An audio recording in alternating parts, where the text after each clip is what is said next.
Dear President Vladimir Putin, I'm so sorry that I was not your mother. If I was your mother, you would have been so loved, held in the arms of joyous light. Never would the stories plight the world unfurled before our eyes, a pure demise of nations sitting peaceful under a night sky. If I was your mother, the world would have been warm. So much laughter and joy, and nothing would harm. I can't imagine the stain, the soul-stealing pain that the little boy you must have seen and believed, and the formulation of thought quickly taught that you lived in a cruel, unjust world. Is this why you now decide no one will get the best of you? Is this why you do not hide nor away shy from taking back the world? Was it because so early in life, all that strife racked your little body with fear?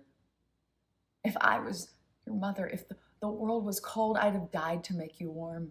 I'd have died to protect you from the unjust, the violence, the terror, the uncertainty. I would have died to give you life.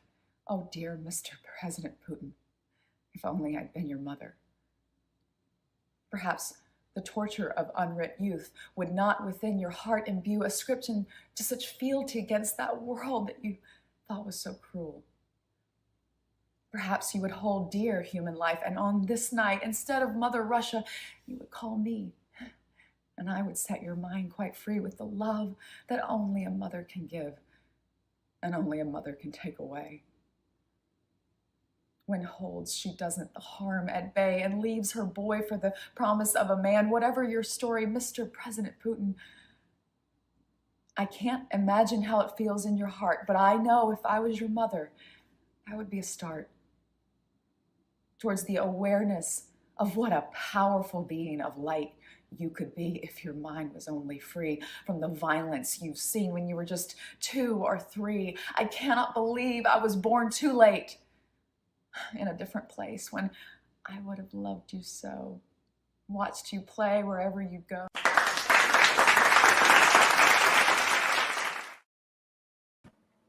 The really funny thing about her poem was it got pretty universal backlash from everybody. Even the woke tard leftists were like, "Woman, shut the fuck up." So I have a morning, everybody. Morning, Carlos. Like with poetry, I'm not into poetry or anything, and unless it's poetry done the right way, which is 2 tough black guys yelling poetry at each other. That's the way you do poetry. But but I guess in that regard too, there's really something to the way poetry is spoken, right? Like it seems like half of good poetry would be the performance behind it, right? Like it's because there's that cadence and there's the thing, and it's like, man, she gets a facial expression, she's really into it, she knows it, she didn't have any fuck ups, I give her credit there, but there must be something to that, And poetry is the performance. What's up, Stephen? Nothing. You missed nothing. You didn't miss anything. Don't worry about it. You don't want to know. You can rewind and watch the first 2.5 minutes of the show if you really, really want to know what you missed. Yeah, I was never big on poetry. I do quite a bit of writing, and that's never been my shtick. I'm not real creative in terms of that, but I guess it is a performative thing. Like, you can write this beautiful poem, and the way it's read or delivered is going to be what makes it. And she was into it, but it just, her delivery kind of seemed a little flat. And she's an actress too. It should have been better, I guess. And she's rocking those eyebrows. Jeez. Yeah. You didn't know the caterpillars are now popular. That's I did not know. Come into style. Women with thick eyebrows is in fashion. I feel like a poet would be the worst girl to hang out with. Just, for me, personality type, I just don't think I could spend more than 5 minutes with no matter how hot she is, a poet. Yes, I think you're probably right on that. Oh shit! That's funny. There are those you're into kind of the hippie chick types, but the poetry Sometimes. chick is like, it's a different type of hippie chick. Mm-hmm. Like it's a like there's the artsy There's a Venn fartsy diagram. types, and then yeah, You know. there's like the artsy fartsy types, and then you got like Mm-hmm. the you know, in touch with nature types, and then you got the poetry types, and like there's a large piece of this poetry type pie that I just don't want anything to do with. Yes. There's and like I'm thinking of one particular who like I've known since like high school, but it's like whenever like I see something of hers on social media, it's this big 8-paragraph thing, and it's just, you know, obviously she put some time, and I'm just like, oh no, like I do not want to sit in a drum circle with you. I definitely don't want to share the talking stick with you. I don't know what hippie people do, but you know, I don't want to be involved in that. You know what I mean? I'll go play with the ultimate frisbee guys. You know, that's more my camp. Speaking of which, where's Clyde? That seems like something he'd be into. It's like soccer, but with discs. He said he was going to be running late. It is kind of like soccer with discs. I never thought about it that way. It's that probably explains why I never got into ultimate frisbee. Looks like a lot of fun, but just I cannot make a frisbee go where I want it to go. Like you hand me a baseball and I'll put it on a rope wherever you want. Like I'll hit whatever you want me to hit with it. But you give me a frisbee and that fucking thing's going nowhere it's supposed to. Most likely, if I throw it that way, it's going to go somewhere over there. Back when I was 17 and 18, before we moved out in our own houses, you know, we still with our parents. We didn't have anywhere to go, you know, at night. So the small town we lived in, we basically hang out in the Walmart parking lot all night because it was open 24 hours, and they didn't give a fuck if we hung out there. And we needed something to expel the energy that was, you know, being artificially produced by the recreational things we were doing. So we played a lot of frisbee, and we threw a lot of like Nerf football, you know. But man, we got really good at throwing disc for sure, man. It's a blast. I miss it. It's good cardio, you know, get you going.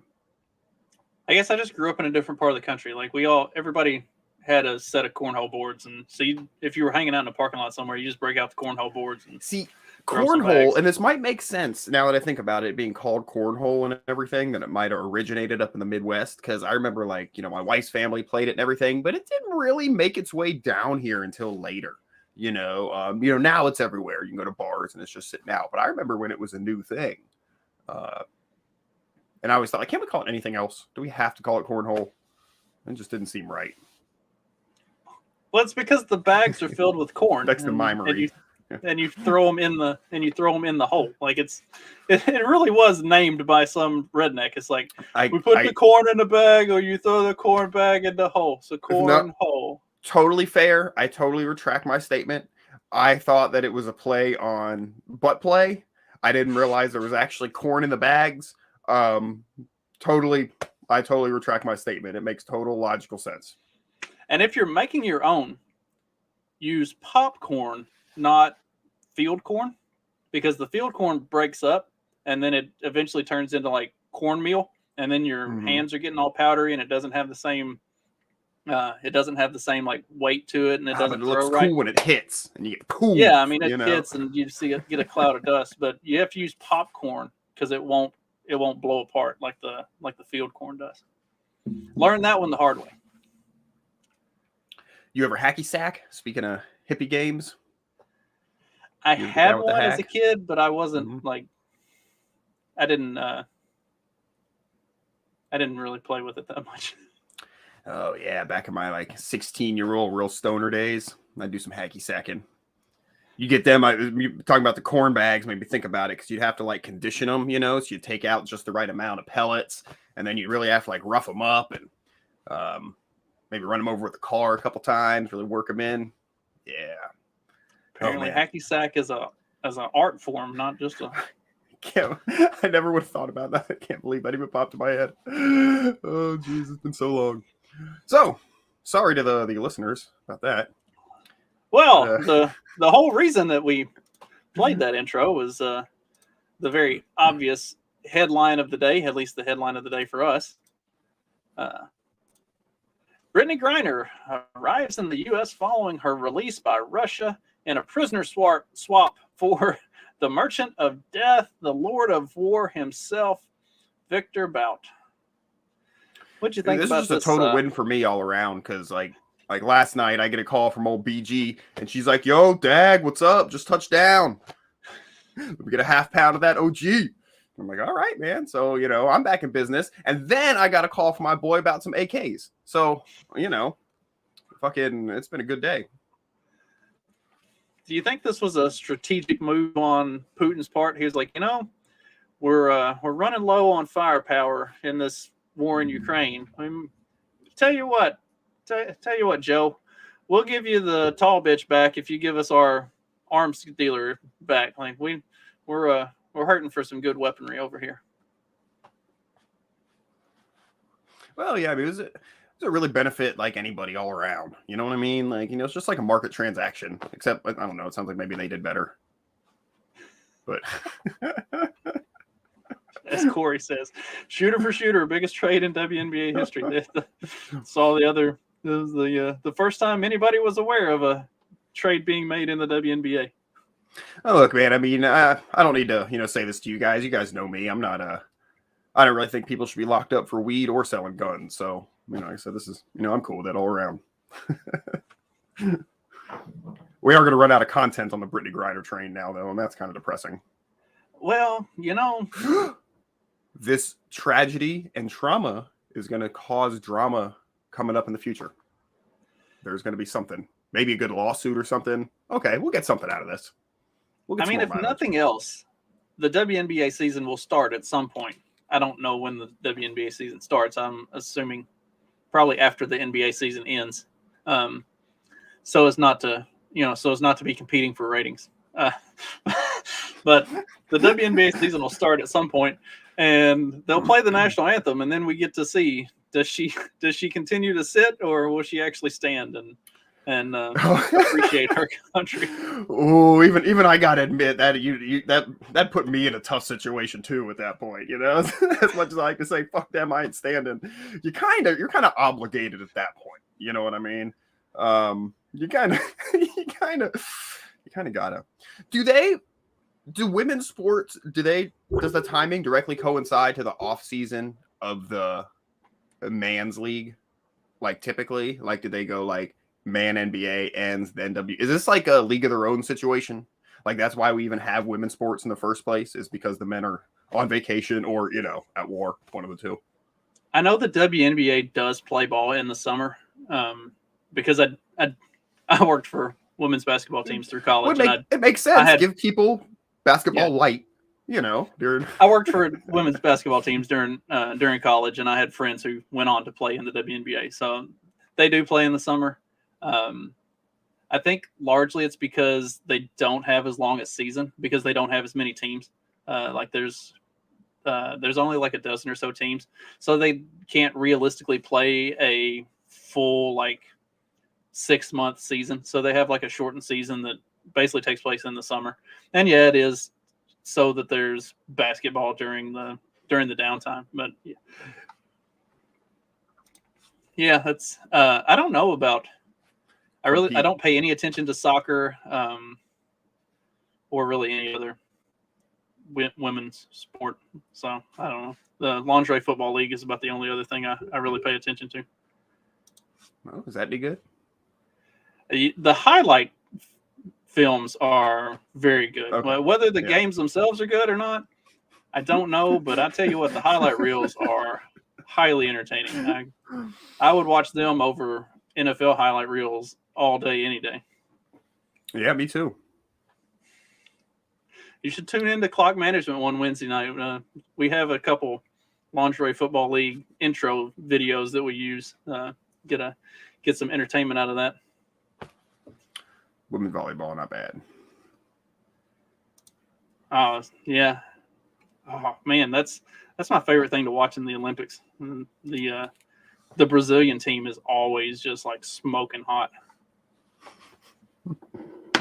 Is that sexist? Is that the wrong reason to watch women's volleyball in the Summer Olympics? However you're going to get ratings. Do you, after specifying that, do you then have to specify that that's not why you watch men's sports? If you're going to specify the one way and ask if that's wrong, I feel like you then have to also specify the other. I watch men's sports, but not for the sexual aspect. Oh no, I totally watch men's sports for the sexual aspect. All that Oh. ass slapping really gets me going. Hey, it can be both. It could be the competitive nature and the sexual aspect. It doesn't have to be both. I'm just saying for the women's sports, the competitive nature is taken out of it. As a former athlete, there is a lot of very kind of homoerotic things that go on with men's sports. I mean, you don't think about it at the moment, but if it was just like me and you and some other random dude like doing the things that happen in a locker room, you're like, yeah, it's kind of weird. Maybe we shouldn't be doing that shit. It's like frats. Yeah, I was in one of those too. Makes sense. Go figure, right? That was the true like jockey college dude. So, no, how are we friends? I was friends with everybody though. Like I hung out with the like all the poor kids in the bottoms and like the nerdy weird kids. Like I didn't really have a clique. Like I had my group that I hung out with on the weekends, but I was also just as likely to not hang out with them and go hang out with other people somewhere else. I was kind of like that to some extent too. I was definitely in the, I'm definitely more comfortable in the lower rungs of society, but yeah, I kind of friends in, whatever group. I'm usually able to get along with pretty much anybody. I used to be better at that. Well, speaking of somebody who has friends in a questionable group, what is this? Go away. Advertisement. There we go. Oh, I was like, who's this? I don't even know where that came from. Picture her. I promise that gigantic advertisement that took up the whole page was not there whenever I was getting everything ready and popped up. Alexandria Ocasio-Cortez is under investigation by the House Ethics Committee. Now, there has not been thank you, Forbes. All I wanted was another fucking ad. Apparently, there really hasn't been much, if anything, released in terms of what she's under investigation for.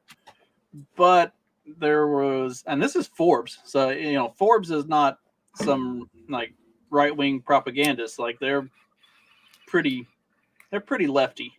And they said, while they admitted that it hasn't been announced what they're investigating her for, they said typically the House Ethics Committee does not investigate somebody unless they have a pretty firm cause to do so. So not sure what's going to come of this, but it could get interesting.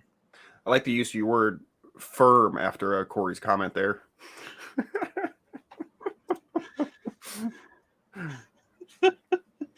Locker room hijinks, AOC, volleyball. Oh man, we're just all sorts of latent chub material today. And speaking of AOC, did you see where she voted in favor of the so the rail strike is officially not going to happen because Congress passed and Biden signed this new rail agreement bill into law. They did not give the rail unions all of the things they wanted. They gave them some of the things, but in writing the bill, they included making it illegal for the rail unions to strike. So it's like, hey, here's your new contract. We're going to give you the shit we want to give you. We're not going to give you the shit you really, really want. And also, we're going to make it illegal for you to strike. So deal with it. And AOC, I've always wondered. Sorry, AOC and a bunch of the fucking lefties who are supposed to be like super pro-union voted for this thing. How do they enforce anti-striking? Like, it seems like you could just strike but call it something else, or like everyone could temporarily, I don't know, quit or something. Like, do they put you in jail for it? Or is it just can they punish a union for organizing a strike? That could make sense. They could make a union. They could take away a union's right to exist or something if they strike. See, I'm not 100% sure how that works, especially with the way all of that is structured. Like, I need to sit down and go through the history of how the rail union came to exist in the manner that it does, where it falls under the Department of Transportation, I think it is, or the Department of Commerce. It falls under one of the departments. I mean, it makes sense that it would fall under the Department of Transportation, which makes me think that it's probably the Department of Commerce. But it's that, or it might be like a Department of Interior or something weird like that too. Oh, that might be it. But anyway, it falls under one of these departments. So even though they're technically private rail lines and they have their own like unions, it's still also technically a public union, and it falls directly under government authority. So it's really weird how that whole thing is kind of put together. Like I said, I really need to dig. I need to dig into the history of it and like I need to do an episode of my own show and like break down why that is, because it is really kind of weird and fucked up how it happened, and I don't have all the specifics on. Like I don't know all the specifics off the top of my head. I don't know much about the union aspect of it, but the whole story with the train system in the U.S. in general is really insane. In the Progressive Era, that Rothbard book, there's a lot in it about like how the trains, got started, and it's just the reason I was even thinking like Department of the Interior is there's like they had a lot to do with like the national parks and stuff, but it's like instead of just making a train track go from like New York to L.A. in a straight line, they have it go like on a big zigzag on purpose just to be longer so they can charge more money for it. And like they were also granted the land like within miles on either side of the train tracks, so they were just like they just made them as long as they could so they could accumulate as much land as they could and charge the government as much as like the whole thing was just so fucking like cronyist, like everything is, especially in the Progressive Era. But he spends a lot of time on that. It's pretty insane, for sure, how they the really antitrust, cartelization, all that good stuff. It's a laugh riot. But so the rail unions are going to be pretty pissed off, and I think even though they made it illegal to strike, and as Steven says, like I'm not a big fan of unions. My last couple jobs have been union shops, and I'm management working with the union, and neither of them have been bad, but also there's always things about unions that that rub me the wrong way, especially I guess because I have always been management. But anyway, like the rail union on the other hand, like while I have some of the same loathing for the rail union, there are a lot of things that like the federal government is completely fucking these guys over on, and so I feel a lot of sympathy and kind of side with them on a lot of it. It's like, man, they're kind of getting the raw end of the deal on this thing. Mm-hmm. I mean, it's like what unions are now and have become, and like public unions and stuff. It is insane, and like the attitude behind it. I guess like on a principled level, like like I don't have like a problem with people forming a union. Like if that's what you feel you need to do or whatever, or it works or what have you, then great. I've never been in a union. I have no desire to be in a union. I don't want to pay somebody to speak for me. I feel like I have skills, but yeah, they obviously there's so many examples of huge corruption and blah blah blah. But on like a principled level, like, hey man, like I don't have an issue with people doing that. But I do have an issue with people like, committing violence on people for scabbing or something, like that's insane. So I don't know. We don't have a lot of unions down here. It's just never really been something that's, come up for me much. I think it's like public, like, the cops and the teachers and the prison guards and stuff. But otherwise, I think they're very few and far between, even for trades. We're an at-will state here in Indiana, and so is Kentucky. And so like the union heads always get all up about it, like anytime it's election season comes around. But usually most of the, like, especially where I am now, none of the guys in the union are Democrat. They're all like very conservative. Like they're about as non-union as you could get for a bunch of guys who are in the union. Like their union is good, and I have a really good relationship with the steward who's on my block because he works in my department, and we sit and talk every night about just shoot the shit and talk about what's going on around the company and everything. Like, and it was the same at my last job. I had a really good relationship with my union steward in my department there too, and like, so I don't have to deal with a lot of like union bullshit. So I guess that helps a lot. I haven't had any particularly bad experiences with them, other than did I tell y'all about when I worked in Jersey? Maybe. I know you've worked all over the place. All right, so I ran a big grain elevator in Bordentown, New Jersey. It's like 5 miles south of Trenton. And the facility the whole grounds was owned by an ex-NFL player. And he was converting all of it into like this big sports complex and medical pavilion and everything else. And then there just happened to be a grain elevator like attached to the west end of the property. And so they were doing all this construction of building like all these big buildings and stuff. And there were union guys out in front of the property, like picketing up by the street. And so I was just walking the property one day and walked out there. I was like, what are y'all picketing for? Like, what's going on? And they're like, they bid the contract out for all of this construction to non-union, to a non-union shop. I was like, oh, like, did they like undercut y'all on the bid or something? They're like, no, we didn't bid on the job. Like, wait, y'all are picketing because they didn't give it to a union, but the union didn't bid on it? How does this make any fucking sense? And like, I was like, I'm done with you fuckers. Like, don't stand in front of the road when I'm leaving at the end of the day, because I might run you over. My favorite Mitch Hedberg joke is I'm against picketing, but I don't know how to show it. I put a video in the chat there. It's just like a minute, but it's really funny. Steven will appreciate it if you want to run it. It's very union related. Yeah, I'm pulling it up now. Oh, got to take that down. Got to pull that up. The whole flashback scene, I feel, is hilariously accurate. Smithers, where's that union representative? He's 20 minutes late. I don't know, sir. He hasn't been seen since he promised to clean up the union. Oh, what the hell? Well, let's look at the contract ourselves, eh? Benefits, perks, a green cookie on St. Patrick's Day. Oh, it didn't used to be this way, Smithers. No, it didn't used to be this way at all. I love Mr. Burns.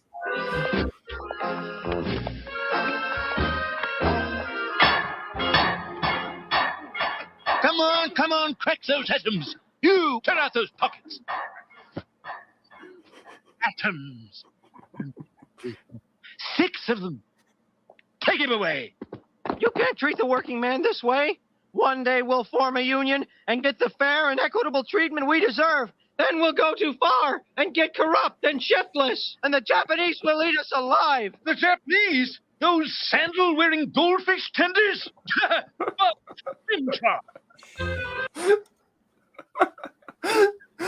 it's so good. Those sandal-wearing goldfish tenders.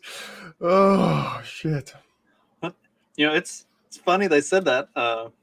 Stephen talks about working at Ford and the unions there. My wife, her company is effectively it's a subsidiary of Toyota. Like their plant is attached to the Toyota plant, and they even have a couple lines that run inside of Toyota. So it's like it's their employees, but they actually work inside of Toyota.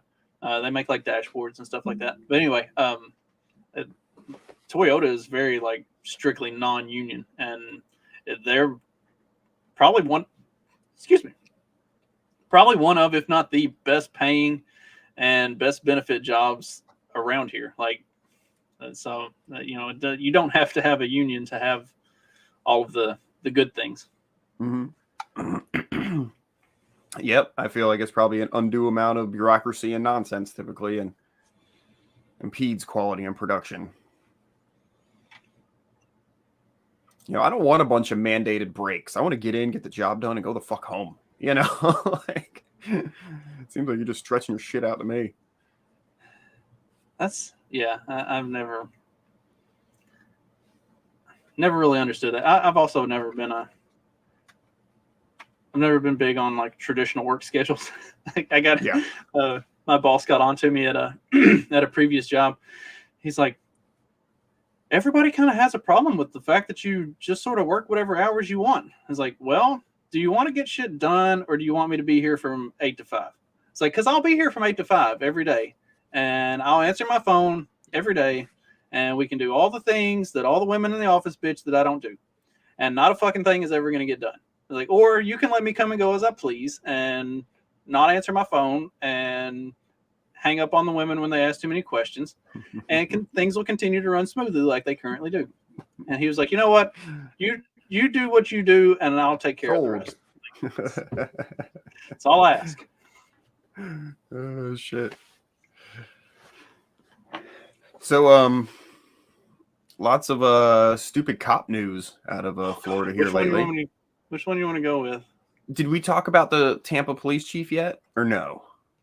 I don't think we did. There was that one that happened a few days ago, and then there was the one that I think I heard about yesterday, the accidental shooting, horseplay. Oh, we did. If you will. So we did talk about the Tampa police chief, but the we did. Okay. Yeah, the accidental shooting. We have not talked about that one. There's that. Oh, and then is there a? Oh, and some dude in Florida set a police cruiser or police SUV on fire, and then turned himself in. He claimed he was a Brevard County arsonist. deputy accidentally killed by deputy and best friend who jokingly pointed a gun at him. Like, do they not? Obviously, we already know the answer to this, but do they not teach policemen like trigger discipline? I mean, they're young, so I don't know how long they've been caught. I'm not saying that's excusable. I mean, this is something I learned when I was 4. You don't point a gun at somebody jokingly ever. You know, was the one who got shot black? Oh, I assume the one they're showing a picture of is the one who got shot. Oh, probably. Yeah. Was the one who shot him black? Man, wouldn't that be even worse? Oh, dude, that'd be something. So, what is it? The 1352 or whatever, or 18, whatever. That those two numbers that you're not supposed to put together. Oh shit. Yeah, man, crazy. I'm just like, I think he probably murdered him. I was like, okay, how can I get away with this? He's like, I'll just tell everyone it was an accident. We were just horsing around. Well, the body cams weren't on. Yeah. So there's no way. They'd be weird if they're wearing them at home. Well, it says by roommate. I guess I just assumed it happened at home. I didn't really read the article or anything. This was enough for me to laugh and move on with my day. See, he jokingly pointed a gun he thought was unloaded and pulled the trigger. Like, what the fuck?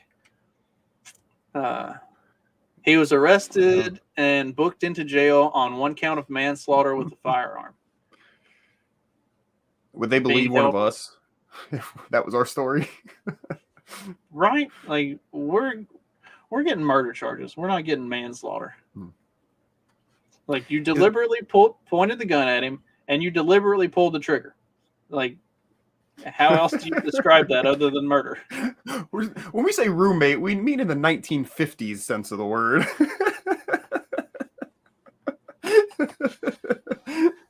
Is this guy on screen here? Is he the sheriff? He looks like a sheriff, don't he?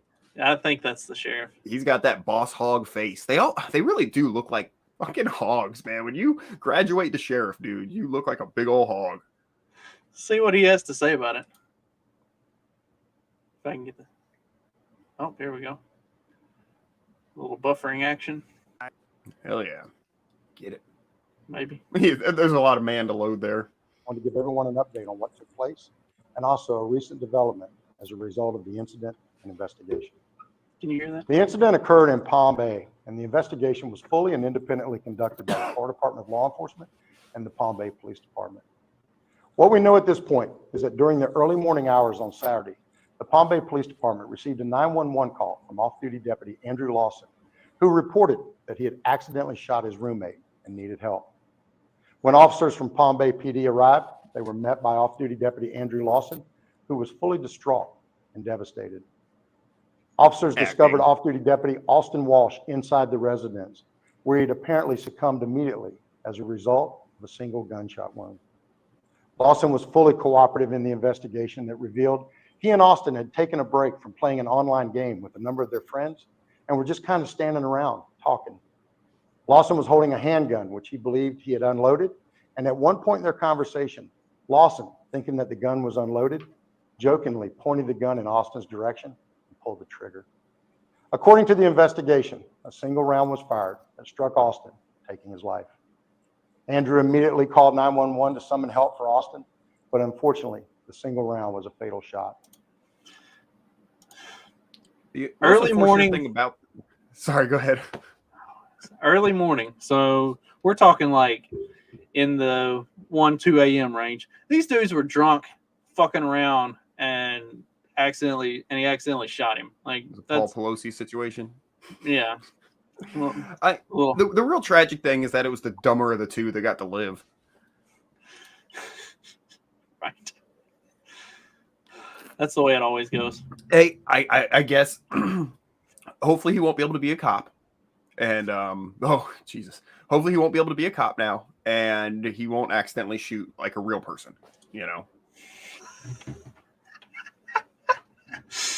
Oh God. Yeah. Do you think they'll actually disqualify him from continuing to being a cop? Probably not. I wish it would, but part of me, the cynical side of me says no. It will not disqualify him. Well, now, Stephen, I can vouch for this. How do you not know your gun is loaded? I had taken the clip out of my 45, and at the time, the kids were small enough that I never kept one chambered, except that I guess at some point I had chambered one. But I took the clip out, and Dad was asking what kind of rounds I was using. Like, I was on the phone with my dad talking to him, and he was asking what kind of rounds I had been using. So I dropped the clip out, and I popped a round out of the clip and was telling him what I was using. And you tell him, Steven. I'm just standing there like holding the gun, and I noticed that the pin was popped, and so I was like, oh. So I just like pointed it at the mattress and pulled the trigger thinking it was going to click, and then it went pow. And so it's like that Tiger King guy murdered my mattress that night. At Actually, least you had the good sense not pointed at somebody, though.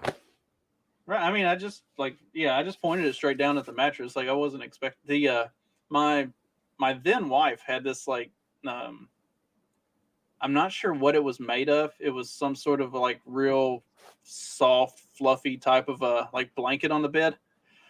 That thing melted to nothing. Like it burned a hole in it like that big. I'd never seen anything like that. That was really impressive. I was, and I never. Do you think that was from the stuff flying at, like, the burning powder coming out of the gun? Okay, yeah, not the bullets, just because you were so close to it that it caught. I'm pretty sure it was the powder and everything like coming out of the barrel. Interesting. I never found it was doubling down. I had full metal jackets in it, and I never did find the slug. I don't know.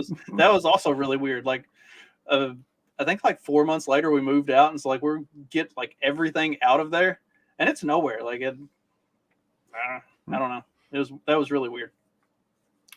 I post my kill. Got me some little motherfucker this morning. We just got our garden planted. We've been working on it, and we took the time. I put this nice big, the 2x4 fence, rectangle fencing around it, like fucking 200 feet of that around the garden. I'm like, all right, this will keep the bunnies out. No, they pop right through that shit. Dag's out there with his 22 pistol, just dropping clips left and right. Yep. Clips all over the place. Well, I got like a nice new light for my 22 rifle, and I've been going out in the evenings and, like getting in like good locations, and I mow areas to entice them to come out, and fucking haven't seen one at night. And usually they're everywhere. And then this morning I go out there, just kicking around through the garden. Like, I wonder, and one just like pops out, and I pulled out my little pocket 22, and it's like, pow. All right, there we go. Stephen, you're actually wrong. This is the ex-wife we're talking about. Yeah. Oh, that's why she's ex-wife. That's what we assumed. Yeah. Why do you think they never found it? Oh shit.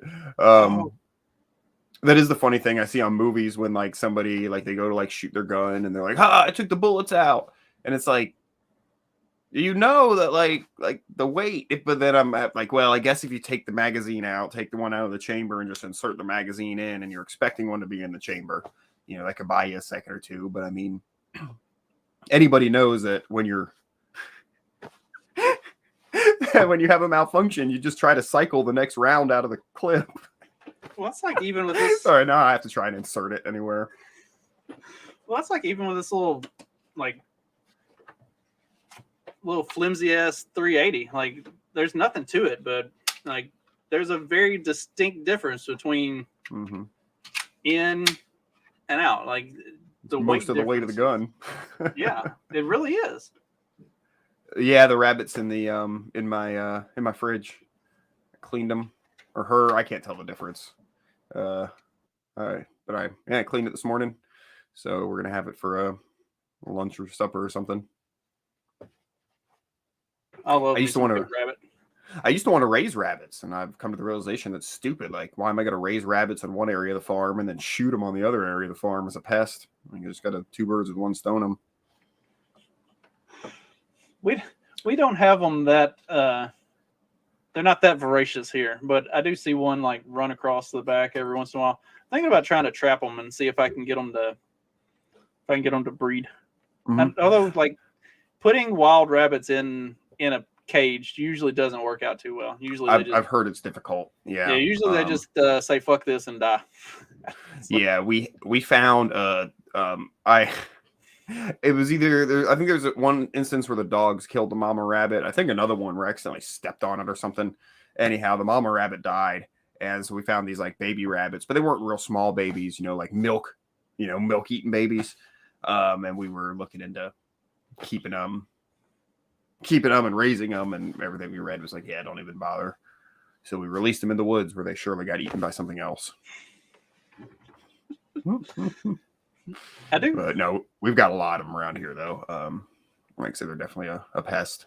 I do really want to set up a nice hutch and start breeding rabbits though. I think it would be fun.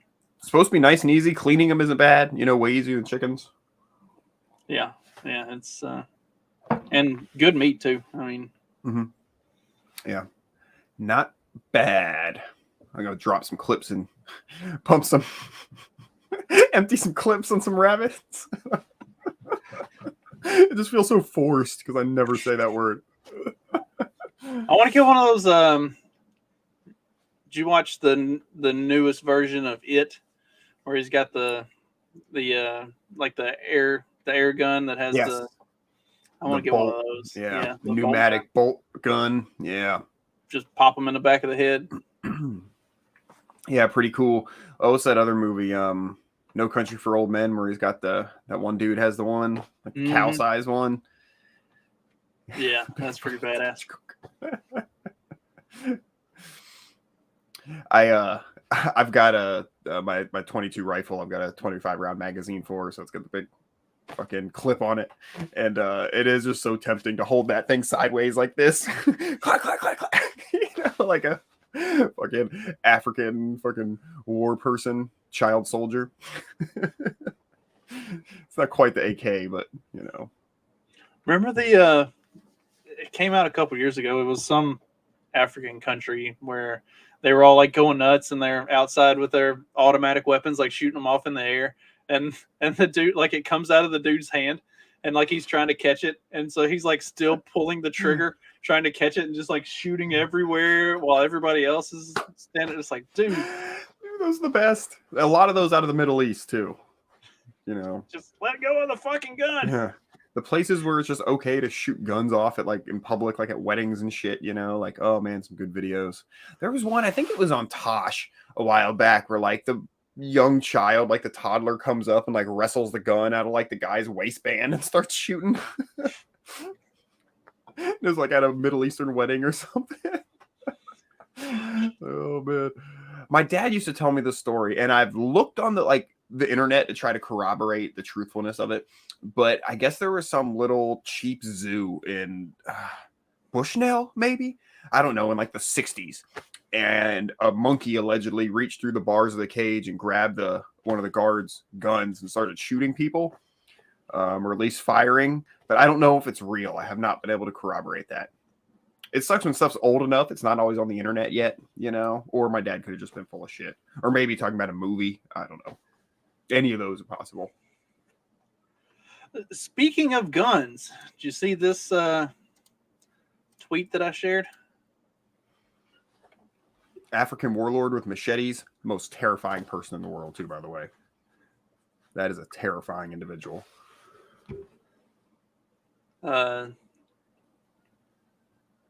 In a Facebook group, so this was shared in a Facebook group. Looks like the Doomers accurately called how that new firearms merchant code would go down. Brought to you by Force Bank in Kentucky. The customer went straight to the bank and closed the account afterwards. If you can't see it here on the screen, the guy's trying to check out. Oh. Transaction declined. Charge declined. Restricted card. Customer bank does not allow this card to be used at this type of merchant.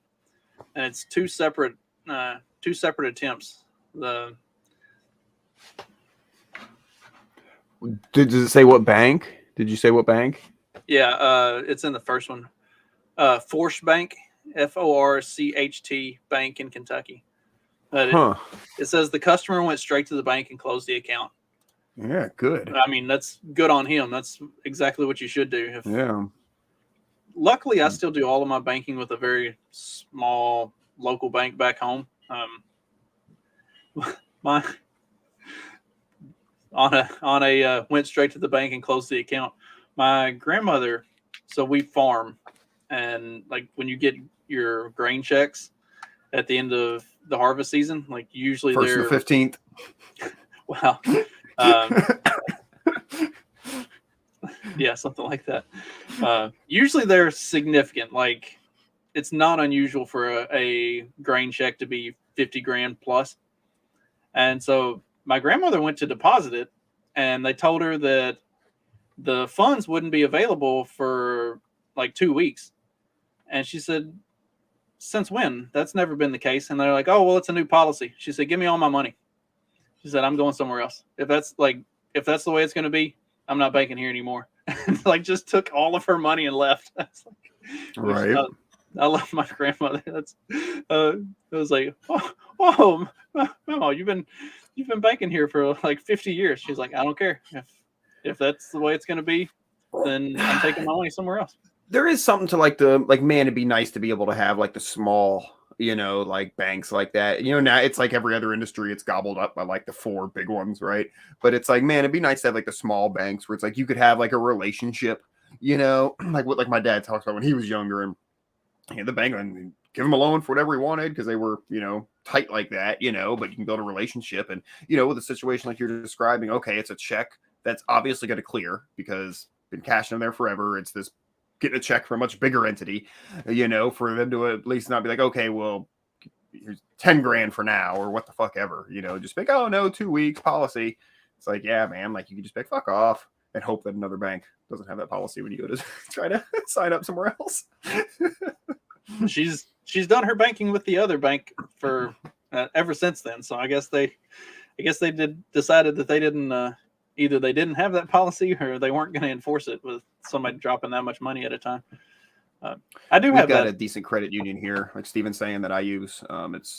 They're small, I guess. They're getting pretty decently sized regionally, but yeah, I like them, and they're kind of strict about a lot of stuff, which is kind of nice though, because they wouldn't give me. I think it was they wouldn't give me checks for a year until I'd have the account for a year with no overdrafts before they'd give me checks. But it's it's kind of cool because it makes me behave myself financially. But I guess if you do that, you can have better terms of loans and stuff. So. Well, that's our bank back home. The reason I still do all my banking there is the girl who's in charge of all the online banking stuff. Anytime I have a problem with that, I just call, and she and I went to high school together and had a lot of classes together. The loan officer, we played baseball together all through high school. Like if I need something, I just call him. I'm like, hey, can you send me over some paperwork? Like I just need this. And he's like, yep, no problem. How soon do you want it? It's like, tomorrow if possible. It's like, all right, I got you. Like, nice. It's easy. Like that's it's a big reason why I don't do any of my. We went to one of the banks here that's like, it's not like a national chain, but it's a larger like local chain. Like it's here in this part of Indiana, and it was such a pain in the ass. Like when I was switching my truck loan over from who I had it through to here, whenever we were closing on buying these two properties and everything, like it just made sense to put all of our stuff together with the bank that's like literally 6 miles down the road. Man, swapping all that stuff over was such a pain in the ass. Like all kinds of dumb shit. Like what the fuck? I need to like refinance some stuff, like my car and my house, just to get a better like rate, and I'm just like, I'm dreading it. I've just been putting it off because I'm like, it's so much paperwork. I know it. And then I'm like 1099, like with like all my jobs, so it's just hard to do that, to do the proving income and this and that. Well, we weren't even putting my name on either of these houses, but because I was making I was gifting the down payment to Stephanie to make the down payment. So they wanted like my banking information and stuff. Mm-hmm. And so I get them all the stuff they want. And then they have all these questions. They're like, well, here you have this really huge deposit, and here you have this really huge deposit. And here, I'm like, they're every 2 weeks. That's when I get paid. There's nothing suspicious about this. And you're not supposed to be going through my shit anyway. Like, this is just to verify that I have the funds in my account that I'm giving to her. Like, you're not supposed to be digging through all of my account history for the last year. Every 2 weeks. Never seen a situation like that. How would that occur? I mean, I know I make a lot of money, but calm the fuck down. I don't even make that much. From Colombia. I guess the name of the company is it's Sazerac, so I guess it is kind of an exotic sounding company. Maybe that's from a Senor Sazerac, it seems. I guess if you don't know anything about the liquor industry, that might be a concerning name. Maybe that's why my head hurts. I was drinking some whiskey last night.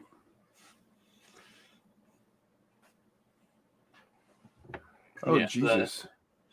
As SDG says, his bank allowed someone to walk into a bank in a state he's never been to and drain his account of enough money that it should have required extra ID. The more they merge, the dumber they get. I mean, it's...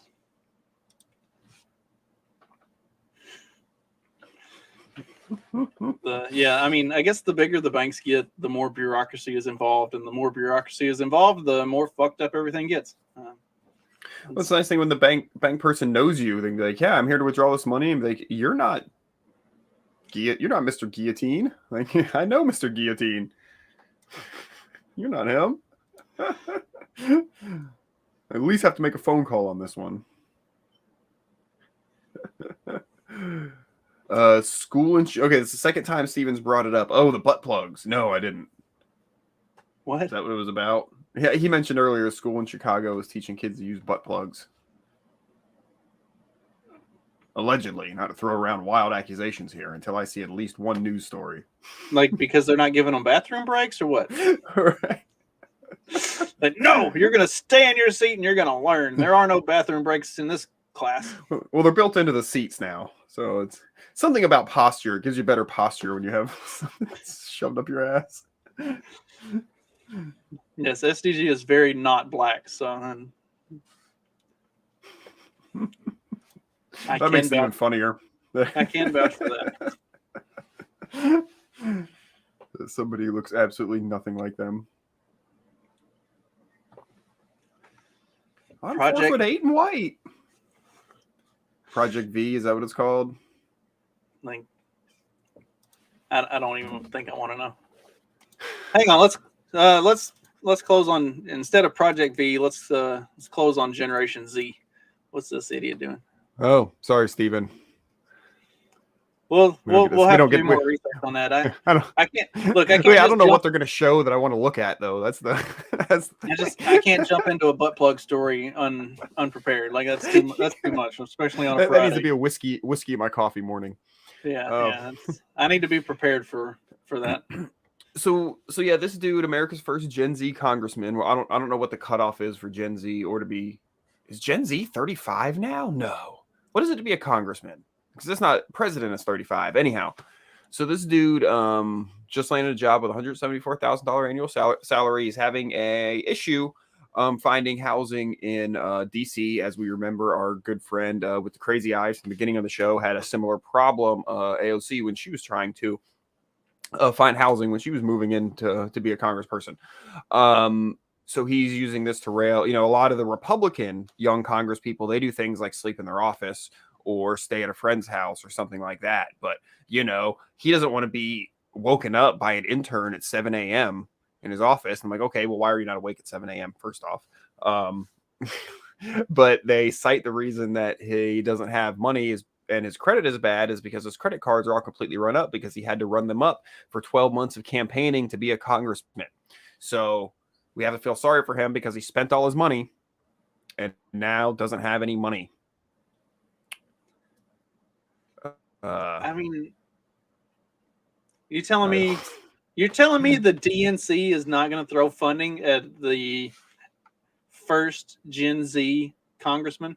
Not only Gen Z, but I mean, he does not appear to be white. I'm just throwing it out there. Like, so he postulates he fits some sort of demographic that they would normally want to throw money at. He looks like Jussie Smollett. A little bit. He postulates that this is why Republicans aren't as on board with like affordable housing bills and stuff like that, because they're more willing to, they'll just sleep on an air mattress in their office. They don't really see the struggle of people who are I guess unwilling to do that. Like, I don't know what he's trying to get at, but that, because of this, they're more unwilling to vote for these policies that would help people get housing and, places that are unduly expensive for lots of reasons we don't have time to get into today here. But it's like, oh yeah, these fuckers who are willing to do things like sleep on an air mattress until they get on their feet aren't willing to pass legislation to force people like that to pay for people who aren't willing to do that, Does that make sense? You get what I'm saying, right? Yeah, I get what you're saying. I don't understand. I probably don't need to explain it that much. You're a smart man. I mean, that's some lazy, like, kid fucking logic. Steven. Yeah. It is. It's so bad. Great value the weekend. The wish.com version. Wish.com the weekend. He does.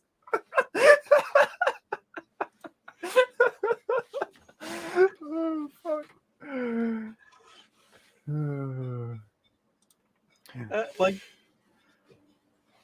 I just don't understand what's his obsessive need to have an apartment or like his other big complaint is that there's an application fee of like $40 that now won't be refunded to him from the apartment that he put an application at and got denied because his credit isn't good. Who would have thought I'm sure if he talked to the mayor of DC, he can find some of that good low-income housing and get himself back on his feet. Oh, dude, but it's not within walking distance of the Capitol. I mean, what do you expect him to take, a cab? He might have to get a subway pass or something. Yeah, man, ride the fucking bus, dude. Yeah. Yeah, I saw this on the news this morning and it tickled me so. I just couldn't. And then, reading the article, it just got so much funnier. It's just so much more ridiculous. Like, I don't know, dude. Like, it's like, dude, cry me a fucking river. Like I say the same thing when people bitch like, oh, there's not a state in the union where you can get an apartment for this or that. And it's like, however they come up with those numbers, and you could probably answer this for me, but the way they come up with those numbers is bullshit. 'Cause they probably take averages within cities or something, because I mean, a couple of years ago when these statistics were being put out there, but before things got real crazy and COVID, you could rent a house in the small town I live near for less than $500 a month. So that's bullshit, you know, that you can't. So, you know, there's not a state in the place. Yeah. Oh, you mean in downtown St. Petersburg, you know, the most happening spot in the state? You can't get a fucking apartment, you know, an efficiency apartment for less than $1,200 a month? Well, no shit, dude. You know, what the fuck do you want from me? That's like even here, like in Evansville, if you're in town looking for an apartment, like a 1-room studio apartment is going to run you $500-$600 a month. My 1,800 square foot house is $700 a month mortgage. Like you're telling me that people can't move out of that studio apartment and go find somewhere like out of town? Yeah. I mean, the challenge that they'll say, and I will say this is valid because we finally have like a mortgage and everything, and so it's amazing how much less shit is when you have a mortgage instead of paying rent, right? Because our mortgage with insurance and taxes and everything is shockingly low. Now we'll be paying it for 30 years, right? So whatever, but still, it is now. It took us some time to get our shit together enough as adult humans to be able to get a mortgage. You know, so that of course is the thing. Like this guy, there's no way he could get a mortgage. He has no credit, no money, right? So, and of course, that's a problem that you have to work to solve. I mean, we worked for years. You know, I worked actively for years to improve my credit. You know, and then my wife worked for years at the same job in order to have the showable income. You know what I mean? To make it happen, and we got a mortgage, so it is much nicer.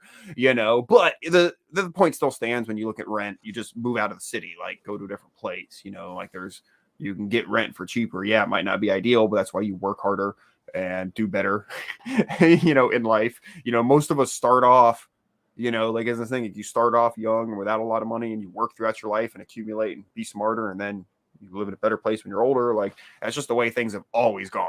You know, people like to point to this thing like this magical time in the 50s where supposedly people didn't have to work and were granted these big houses. And okay, maybe there were reasons for that, but like, you know, that kind of didn't turn out well, you know, if you look what happened in the next couple decades. So, you know, it didn't really hold up.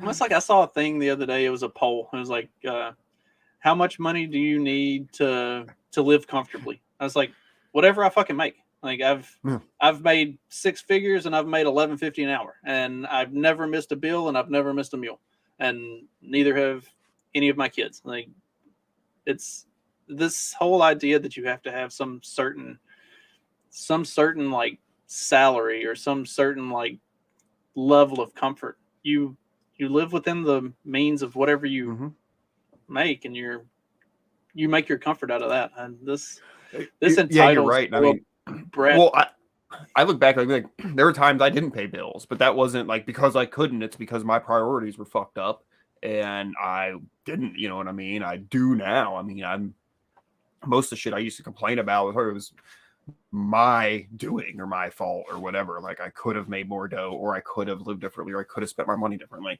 you know, and smarter. You know, I definitely could have. So, you know, we grow, we get there, you know. But when I was, you know, younger, it was easy to bitch that the world's just, you know, screwed against you. And I mean, I admit like it is like a lot harder than it should be. And I will blame government or, you know, the private forces behind that, you know, if you want to get a little bit deeper. For that, you know, they do make it unduly hard, but ultimately, man, reality is reality, and we live in the world we live in, and you know, one way or another, I'm gonna grind it out and live. So, what are you gonna do? Yeah, like figure it out. Don't be a retard.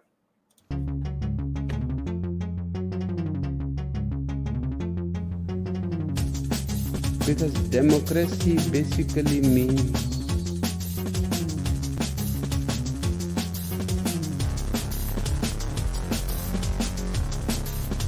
government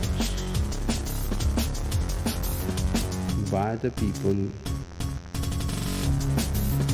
of the people, for the people.